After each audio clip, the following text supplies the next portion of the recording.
Assalamualaikum warahmatullahi wabarakatuh. Perkenalkan, nama saya Mu'arrafa Nur Afif, mahasiswa Pendidikan Sejarah Universitas Jember. Kali ini saya akan menjelaskan mengenai sejarah Indonesia kelas 10, tepatnya lanjutan dari KD 3.3, yaitu corak kehidupan masyarakat praaksara. Bisa dilihat indikator dan juga tujuan pembelajaran kita hari ini. Oke, selanjutnya yaitu kita akan membahas pertemuan sebelumnya. Pasti sebelum membahas corak kehidupan, kita akan membahas manusia purba atau asal muasal nenek moyang bangsa Indonesia.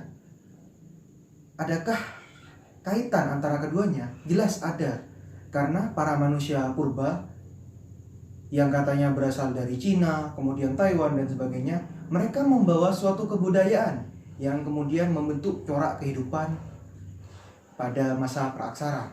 Selanjutnya adalah pola hunian. Pola hunian masyarakat praaksara yang pertama pasti dekat dengan air. Mengapa?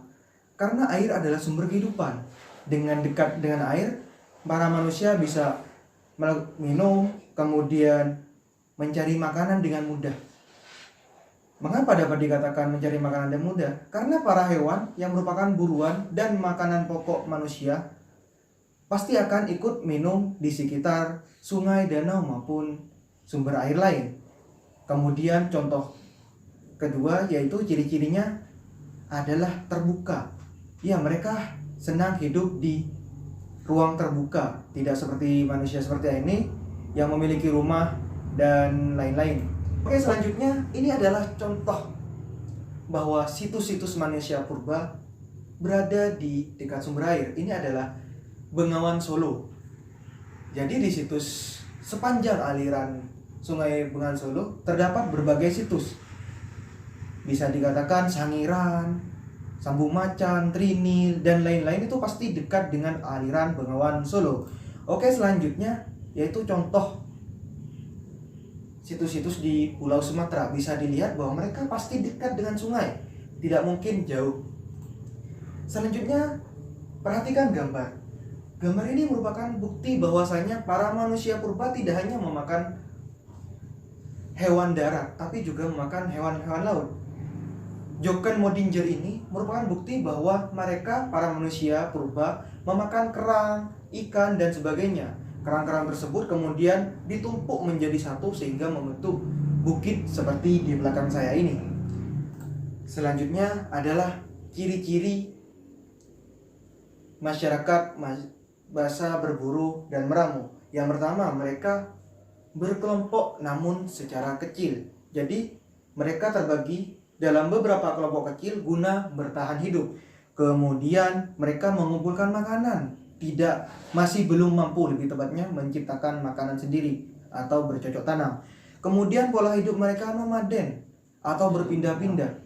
Ketika sumber makanan tidak ada di daerah tersebut, mereka akan berpindah ke tempat lain. Kemudian peralatan mereka juga berasal dari batu dan tulang yang sangat sederhana. Contohnya bisa dilihat ada kapak yang bentuknya sangat sederhana, bisa diperhatikan. Selanjutnya adalah ilustrasi masa berburu dan meramu. Bisa dilihat bahwa para manusia purba, mereka sedang berburu gajah purba atau biasa disebut dengan stegodon. Mereka hidup secara berkelompok karena sangat mustahil menaklukkan satu gajah purba yang begitu besar, yang beberapa kali lipat ukuran manusia hanya dengan satu orang saja. Selanjutnya ada pertanyaan, bagaimana sih manusia purba kemudian mengenal cara bercocok tanam? Mereka yang pada mulanya hanya mengumpulkan dan berburu, kemudian mampu untuk mengetahui bahwa kita bisa loh menanam ini, dan ini. Jawabannya yaitu yang pertama dengan mengamati alam. Para manusia ketika mereka membuang biji-bijian, mereka tidak sengaja melihat bahwa biji-bijian tersebut ketika terkena air kemudian tumbuh menjadi tumbuhan, dan tumbuhan tersebut berbuah seperti sama yang mereka makan. Mereka akhirnya berpikir dan mulai menanam biji-bijian tersebut. Kemudian bangsa Deutero dan Proto Melayu atau biasa disebut Austromelanesiaid, mereka membawa kebudayaan bercocok tanam. Sehingga akhirnya masyarakat manusia purba tersebut mampu menciptakan suatu persawahan atau pertanian. Kemudian dengan banyaknya barang yang dihasilkan, contohnya saja ketika mereka menghasilkan buah-buahan, kemudian mereka menginginkan suatu hal, mereka melakukan barter. Sehingga pada saat itu barter dikenal. Selanjutnya adalah sistem kepercayaan. Ada dua sistem kepercayaan pada saat itu. Yang pertama adalah animisme, kemudian yang kedua adalah dinamisme. Animisme dapat berarti mereka percaya kekuatan para roh nenek moyang. Para manusia purba tersebut percaya bahwasanya arwah-arwah dari pendahulu mereka mampu untuk menjaga mereka di dunia, sehingga mereka memujanya. Kemudian yang kedua adalah dinamisme. Kepercayaan ini dapat diartikan mereka percaya akan hal-hal besar seperti pohon-pohon besar, batu-batu besar. Pohon-pohon dan batu besar tersebut dipercaya memiliki kekuatan magis yang mampu menjaga mereka dari segala mara bahaya.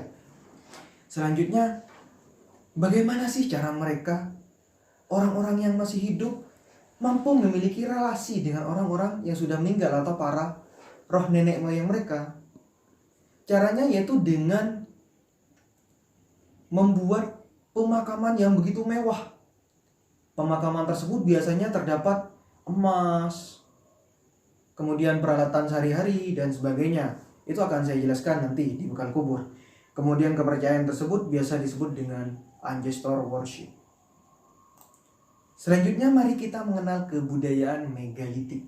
Secara harfiah, mega berarti besar dan litik berasal dari kata litos berarti batu. Secara kasar dapat diartikan sebagai batu besar. Namun pengertian terbaru dari buku Sejarah Nasional Indonesia pertama, tulisan Sujono dan Lairisa, mereka berpendapat bahwa semua batu besar maupun kecil yang dibuat untuk upacara keagamaan maupun secara profan dapat disebut sebagai tinggalan kebudayaan megalitik. Sedangkan tinggalan-tinggalan arkeologis tersebut dapat disebut sebagai megalit menurut Bagio Prasetyo. Kemudian kita akan mengenal beberapa kebudayaan megalitik. Yang pertama adalah menhir. Menhir ini adalah foto dari situs kita, yaitu di Kabupaten Jember sendiri, lebih tepatnya di situs Duplang, Kecamatan Arjasa. Menhir sendiri terdapat banyak versi. Ada yang mengatakan bahwa menhir itu untuk kebutuhan profan, ada yang untuk pemujahan. Namun Bagio Prasetyo berpendapat bahwasanya pada saat para orang-orang besar atau para tetua adat atau orang-orang penting pada saat itu, ketika masih hidup, mereka dibuatkan satu menhir. Barulah ketika mereka meninggal, menhir tersebut digunakan sebagai pemujaan untuk memuja orang tersebut. Kemudian selanjutnya adalah arca batu. Arca batu sendiri memiliki perbedaan dengan arca-arca dari masa Hindu-Buddha. Arca batu megalitik cenderung sangat sederhana dan tidak membentuk dewa-dewa, seperti contohnya ini, membentuk manusia gumpal. Selanjutnya adalah dolmen. Dari bisa kita lihat dolmen sendiri berbentuk seperti meja. Fungsinya juga sama seperti meja saat ini, yaitu untuk meletakkan sesajen. Jadi ketika mereka menyembah arwah roh nenek moyang, sesajen-sesajen tersebut ditaruh di atas dolmen. Selanjutnya adalah batu kenong, yang ada kenongnya ini. Batu kenong juga memiliki berbagai versi tentang fungsinya. Dinas kita, yaitu Dinas Cagar Budaya Kabupaten Jember, mengatakan bahwa batu kenong itu untuk pemujaan. Mengapa? Karena di bawah batu kenong itu terdapat manik-manik dan tinggalan-tinggalan lain. Sehingga mereka percaya bahwa batu itu digunakan untuk menyembah roh nenek moyang. Namun pendapat populer yang saya kutip dari buku Kayan Swastika tersebut mengatakan bahwa batu kenong ini berfungsi sebagai umpak bangunan. Dengan kenongnya itu nanti ini kenong, kemudian bertumpuk di atasnya adalah rumah-rumah panggung. Jadi sebagai penopang. Selanjutnya adalah punden berunda. Punden berunda sendiri dapat dikatakan sebagai tempat pemujaan, dan biasanya punden berunda ini menghadap ke tempat ketinggi. Kalau saya ambil contoh di Bondowoso, itu di situs Tal itu menghadap ke Gunung Argopuro. Sama dengan Kabupaten Situbondo, tepatnya di Kecamatan Suburmalang. Tempat punden tersebut juga menghadap ke tempat yang tinggi. Kemudian selanjutnya adalah kubur batu. Oke, selanjutnya adalah peti batu. Peti batu sendiri sama fungsinya dengan peti saat ini, yaitu sebagai tempat penguburan. Kebetulan foto ini diambil di daerah Bojonegoro. Di sana Bojonegoro, Tuban, Blora, dan Cepu dikenal sebagai blok orang-orang Kalam. Jadi di sana lebih dikenal sebagai Batu Kalam. Oke, selanjutnya yaitu adalah Kalamba. Kalamba sendiri berfungsi sama seperti ember seperti saat ini, yaitu berfungsi untuk menampung air hujan. Namun air tersebut dianggap air suci. Apabila kita masuk ke masa Hindu, maka bisa dikatakan Kalamba ini sama dengan Linggayoni karena keduanya sama-sama menghasilkan air suci. Kalamba sendiri biasanya airnya digunakan untuk menyiram tanaman pada saat bercocok tanam. Kemudian ya, untuk fungsi yang satu ini, kubus batu dapat dilihat sendiri ya, bahwa di sana sudah terdapat tulang belulang. Jadi berfungsi sebagai penguburan. Selanjutnya adalah lumpang batu. Lumpang batu berfungsi sama seperti lesung pada saat ini, yaitu untuk menumbuk biji-bijian. Selanjutnya adalah batu dakon. Batu dakon sendiri terdapat berbagai versi.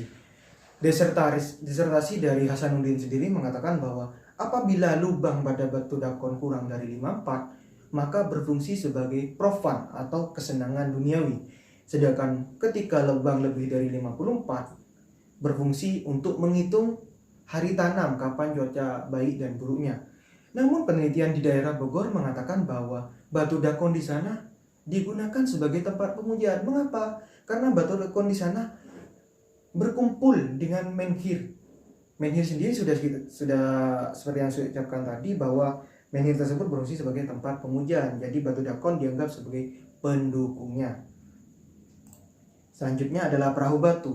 Perahu batu sendiri bisa dikatakan sebagai suatu monumen bahwa orang-orang di sana, tepatnya ini di Pulau Maluku, mereka menggantungkan hidupnya dengan mencari ikan-ikan di laut, sehingga mereka membuat suatu monumen perahu batu ini, berfungsi sebagai monumen lah untuk seperti saat ini. Untuk sarkofagus sendiri, yang satunya itu berfungsi sebagai tempat penguburan. Sarkofagus sendiri memiliki beberapa nama. Ketika kita berada di daerah Tapal Kuda, di Situbondo sendiri disebut Bendusa, sedangkan Bondowoso dan Jember dikatakan sebagai Pandusa. Oke, selanjutnya kita masuk ke bekal kubur. Bekal kubur, kenapa sih orang-orang yang sudah mati, kenapa kok mereka dibawakan emas, peralatan pribadi, bahkan terkadang ditemukan benda-benda manik-manik dan sebagainya, benda-benda berharga tersebut, kenapa kok tidak dipakai orang-orang yang masih hidup? Jawabannya, karena orang yang masih hidup menganggap ketika mereka meninggal atau jenazah tersebut meninggal, mereka akan masuk ke dunia selanjutnya, yaitu dunia roh. Jadi mereka yang masih hidup memberikan bekal agar para roh tersebut tidak menderita dengan istilahnya mendapat sangu dari dunia ini, dari dunia yang sekarang. Mereka akan mendapat bekal di dunia fana nanti, sehingga mereka tidak akan kesusahan. Juga pada saat penguburan terdapat arah-arah khusus ketika menguburkan para mayat tersebut. Terdapat dua tata cara. Yang pertama, menghadap ke tempat yang tinggi atau biasa disebut sebagai chtonis, kepercayaan bahwa tempat tinggi merupakan tempat dunia roh. Dan yang kedua adalah menghadap barat timur. Menghadap barat timur sendiri mencerminkan tentang kelahiran dan kematian. Timur sebagai tempat kelahiran, sedangkan barat sebagai tempat kematian. Oleh karena itu sarkofag biasanya sarkofag, kemudian dolmen sembuh lebih tepatnya, semua yang berkaitan dengan ritual atau pemujaan biasanya menghadap di antara keduanya. Sekian, terima kasih. Semoga materi di atas membantu teman dan rekan-rekan maupun adik-adik sekalian guna memahami KD 3.3 ini. Mohon maaf apabila salah kata. Tetap semangat meskipun di kala pandemi. Semoga dengan semangat belajar kita dapat meraih kesuksesan di masa yang akan datang. Wabillahi taufiq wal hidayah. Wassalamualaikum warahmatullahi wabarakatuh.